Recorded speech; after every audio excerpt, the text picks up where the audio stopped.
금요일 시작하자마자 상한가를 쳤는데 여기서 끝이 아닙니다. PER이 무려 0.9배예요. 앞으로 더 상한가를 한 몇 번은 더 칠 수 있다. 분할로 인해서 상한가를 갈 만한 그런 종목들을 어떻게 찾는지, 요즘 시장 분위기 탓인지 사람들이 중소형주에 대한 관심이 덜합니다. 그런데 지난주 금요일 장 시작하자마자 상한가를 친 종목이 있습니다. 바로 이지바이오라는 기업입니다. 이지바이오는 사료, 육가공 이런 사업을 합니다. 그래서 사람들이 별로 관심이 없어요. 소외되어 있습니다. 그런데 이 기업이 지난해 11월 지주회사 분할을 발표를 합니다. 원래는 그냥 이지바이오라는 기업이었는데 여기에서 기존에 하고 있었던 사료 사업 부문이 떨어져 나가서 이지바이오라는 신설회사가 설립이 됐고요.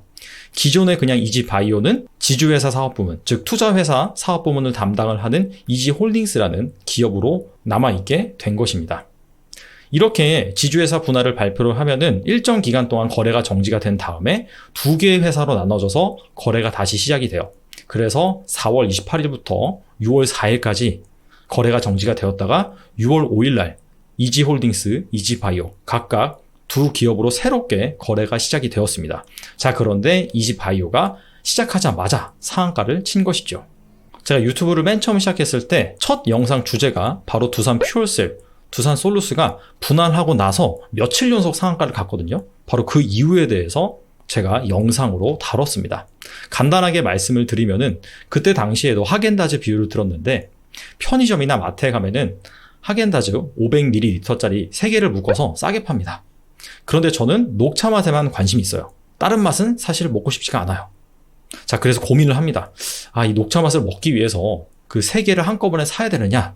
결국엔 고민을 하다가 안 산다는 것이죠. 자, 그런데 이 녹차 맛만 따로 분리를 해서 마찬가지로 싸게 판다라고 한다면은 당연히 사는 사람이 많을 겁니다. 분할도 마찬가지예요. 매력적인 사업 부문만 따로 떨어져 나와서 하나의 회사가 설립이 되면은 많은 투자자들이 관심을 갖고 이에 따라서 그 회사의 주가는 상당히 부각이 될 수가 있습니다. 이지바이오도 비슷한 케이스라고 볼 수 있는데요. 이지바이오가 금요일 시작하자마자 상한가를 쳤는데 여기서 끝이 아닙니다. 그래서 오늘은 이 분할로 인해서 새로 생겨난 회사가 왜 상한가를 가는지, 그렇다면 얼마까지 오를 것인지, 결과적으로 이렇게 분할로 인해서 상한가를 갈 만한 그런 종목들을 어떻게 찾는지 여기에 대해서 한번 알아보겠습니다. 일단 과거로 돌아가서 작년 11월에 이지바이오가 분할 공시를 냈다고 했거든요. 자, 거기에서 단서를 찾아야 됩니다. 분할 공시 원문 중에서 4번 분할 비율에 대한 내용입니다. 분할 공시가 내용이 엄청 많은데 사실 중요한 거 몇 가지만 보면 됩니다. 여기에서는 그냥 단순히 분할 비율만 보겠습니다. 자, 그래서 보시면은 빨간색으로 제가 칠해놓은 부분이 있죠. 인적 분할 신설회사와 분할 존속회사는 0.039대 0.960의 비율로 분할이 됩니다. 인적 분할 신설회사가 바로 사료 사업 부문이 떨어져 나가서 설립된 이지바이오고요. 분할 존속회사는 이지홀딩스입니다. 지주회사입니다. 자, 이 두 기업이 0.04 대 0.96, 즉 4대 96으로 분할이 된다, 이런 말이에요. 자, 비율이 4대 96인데 뭐에 대한 4대 96이냐? 위에 가보시면은 순자산 장부가액을 분할 전 순자산 장부가액에 자기 주식의 장부가액을 합산한 금액에 나눠 산정한 비율이다. 말이 너무 어려운데, 자, 이것만 기억합니다. 순자산 장부가액. 순자산 장부가액이 무엇이냐면은 회사를 운영하기 위해서 내 돈, 즉 그 회사의 자본 총계, 그리고 남의 돈, 즉 부채, 이 두 가지 자금의 출처를 가지고 공장도 짓고 제품도 만들고 해서 경영활동을 합니다. 자, 여기에서 순자산 장부가액이라고 한 것은 무엇이냐면 바로 그 기업의 자본 총계다. 자, 그래서 만약에 분할 전에 자본 총계가 100억이다 라고 한다면은 인적 분할 신설회사 이지바이오는 4억만 가져가고 나머지 96억은 이지홀딩스가 가져간다. 이렇게 보시면 될 것 같아요. 자, 이렇게 자본을 기준으로 이지바이오가 4를 가져가고 이지홀딩스가 96을 가져갔습니다. 자, 그런데 이것이 뭐와 또 연계가 되냐면은 주식수와도 연계가 됩니다. 자, 그래서 분할 전에는 이지바이오의 발행 주식수가 5,792만 주였어요. 자, 그런데 분할 후 이거는 바로 이지홀딩스의 주식수인데 5,564만 주를 이지홀딩스가 가져가고요. 분할 신설 회사인 이지바이오 같은 경우에는 228만 주만 가져갑니다. 자, 그런데 이 재산은 4%, 주식수도 4%밖에 안 가져간 이지바이오가 이제 사료사업 부문을 가져갔다고 했잖아요. 그 사료사업 부문에서 과연 얼마의 이익이 창출이 되느냐? 자, 보시다시피 여기 분할 신설 법인 이지바이오라고 나와 있죠. 자, 이 기업이 얼마 정도의 실적을 내는지 최근 4개년도를 증권신고소에서는 표시를 해주고 있습니다. 매출액을 보시면은 1050억, 1136억, 1250억. 자, 요거는 반기만 합산한 거죠. 자, 그래서 대략적으로 한 1000억에서 1200억, 1300억 정도 하는 그 정도 사이즈를 가지고 있고요. 이익단에서 보면은 한 200억에서 한 250억 정도. 그리고 당기순이익단에서 보면은 150억에서 한 180억 정도, 연간 기준으로. 자, 이 정도의 실적을 내는 사업부가 바로 이지바이오다. 이렇게 볼 수가 있어요. 자, 그런데 이런 이지바이오가 기업 가치로는 얼마를 평가받고 시작을 했느냐? 6월 5일 날 거래가 재개됐다 했잖아요. 그래서 그 전날인, 하루 전날인 6월 4일 날에는 한국거래소 상장 공시 시스템에서 분할로 인해서 새로 상장되는 그런 기업의 기준 주가가 나옵니다. 자, 그래서 그 부분을 제가 캡처를 해온 것인데, 보시다시피 이지바이오 평가 가격이 얼마냐면은 5,840원이에요. 자, 그런데 앞서서 우리가 이지바이오의 주식수가 얼마였죠? 228만 주였죠. 자, 그래서 5,840원 곱하기 228만 주를 해보면은 시가총액이 얼마가 나오냐면은 133억 5천만 원이 나옵니다. 그런데 앞서서 우리가 이지바이오의 실적이 어땠는지 확인을 해봤죠. 순이익단에서 보면은 150억에서 180억 정도 버는 기업이에요. 자, 그런 기업이 기준 주가로 평가한 시가총액이 얼마였느냐? 바로 133억이다. 즉 PER을 계산을 해보면은 0.9배밖에 안 됩니다. PBR이 0.9배여도 싸다라고 일반적으로 평가를 하는데, 이지바이오 같은 경우에는 PER이 무려 0.9배예요. 자, 그래서 이지바이오가 시작하자마자 상한가를 갔다, 이렇게 볼 수가 있겠죠. 상한가를 가서 15,200원이에요. 이 15,200원이 어떻게 나왔느냐? 자, 보시다시피 평가 가격은 5,840원입니다.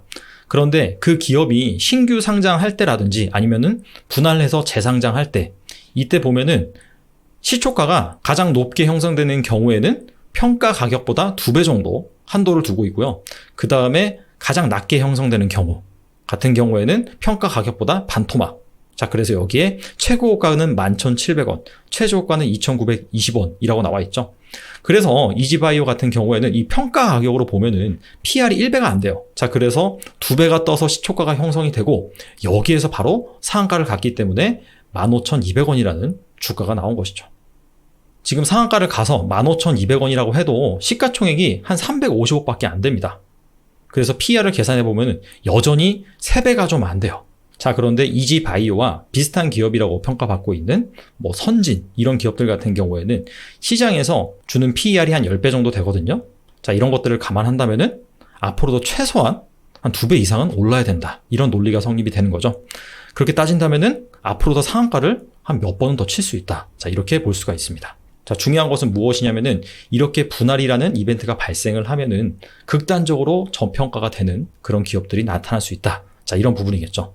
자, 그렇기 때문에 만약에 이 방송을 들으시고 나서 야, 이지바이오 사야겠다라고 해서 주문을 걸어 놓으시는 분들이 계실런지는 모르겠는데, 근데 사실상 사는 것은 불가능하다. 왜냐하면은 계속해서 점상을 기록할 겁니다. 시장에서 이런 부분을 다 알고 있기 때문이죠.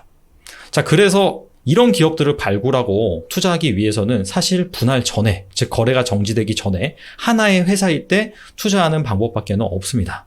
자, 그런데 그럼 그 전에 투자한다라고 해서 다 돈을 벌까? 그 부분도 아니에요. 왜냐하면은 분할 전에, 즉 거래가 정지되기 전에 내가 이지바이오를 샀다라고 한다면은 이지홀딩스와 분할하고 나온 이지바이오 두 기업을 다 산 것이 됩니다. 자, 그런데 이지바이오가 자본 총계의 4%를 가져갔다라고 했잖아요. 이 얘기인 즉슨 시가총액의 4%를 가져갔다. 이거와도 같은 말이 됩니다. 자, 그렇기 때문에 4%인 이지바이오가 아무리 상한가를 쳐도, 즉 내 포트에서 96%를 차지하고 있는 이지홀딩스가 떨어지면은 사실상 전체로 본다면은 오히려 손해를 볼 수가 있습니다. 자, 그런데 다행히도 이지홀딩스 같은 경우에도 요번에 상한가를 쳤어요. 원래는 일반적으로 지주회사 같은 경우에는 분할하고 나면은 하락하기 마련이거든요. 자, 그럼에도 불구하고 이지홀딩스는 좋은 흐름을 보여줬습니다. 이유는 분할로 인해서 거래가 정지됐던 기간이 4월 말부터 6월 초입니다. 이 기간 동안 시장이 상당히 좋았잖아요. 코스피 지수, 코스닥 지수 모두 올랐어요. 자, 그래서 그 부분이 반영이 안 돼 있다 보니까 지주회사 역시 좋은 흐름을 보였다. 이렇게 볼 수가 있겠고, 그 다음에 이지홀딩스 같은 경우에는 이지바이오가 아니라도 팜스토리, 옵티팜, 정다운 등 다양한 자회사를 가지고 있습니다. 자, 이런 부분이 분할하고 나서도 지주회사가 좋은 흐름을 보인 이유다. 이렇게 정리할 수가 있습니다. 자, 그래서 정리를 해보겠습니다.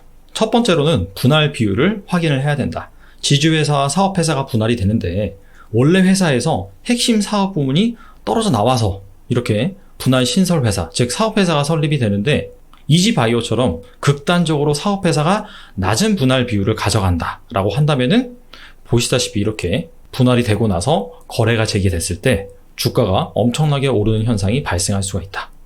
두 번째, 분할하고 나서 이 사업회사만 투자하기에는 사실상 불가능하다. 왜냐하면 계속해서 점상을 기록할 확률이 있거든요. 그렇기 때문에 이런 기업에 투자하기 위해서는 분할 전에 들어가야 되는데 문제는 뭐라 그랬어요? 바로 분할을 하고 나서 사업회사는 날아가도 지주회사가 급락을 하면은 사실상 내 포트 수익률은 마이너스가 될 수가 있습니다. 자, 그렇기 때문에 분할 전에 분할하는 회사에 접근을 할 때 그 회사가 기본적으로는 이렇게 저평가가 좀 되어 있어야 돼요. 이지바이오처럼 좀 시장에서 소외가 되어 있어야 된다. 자, 이렇게 볼 수가 있겠죠. 마지막 세 번째, 일반적으로 지주회사 분할이 일어나고 나면은 사업회사는, 즉 분할 신설회사는 주가가 오르는 경향이 있는데 지주회사는 사실상 껍데기만 남기 때문에 주가가 하락하는 경우가 일반적입니다. 그럼에도 불구하고 이지홀딩스 같은 경우에는 주가가 급등을 했잖아요. 이지홀딩스는 분할해서 따로 떨어져 나간 회사 외에도 옵티팜, 팜스토리, 정다운 등 핵심 자회사들을 많이 거느리고 있었어요. 자, 이런 부분이 이지홀딩스가 분할을 하고 나서도 주가가 오르는 주요한 역할을 했다. 이렇게 볼 수가 있습니다. 자, 그래서 분할이라는 것 자체가 상당히 투자자한테 어렵게 다가올 수 있는데 이지바이오의 사례를 보듯이 이런 식으로 접근을 하신다면은 좋은 투자 기회를 잘 잡으실 수가 있습니다. 자, 다음번에 또 이지바이오 같은 기업들이 나올 수가 있거든요. 자, 이럴 때 한번 신중하게 접근을 해보시는 것을 추천드립니다. 감사합니다.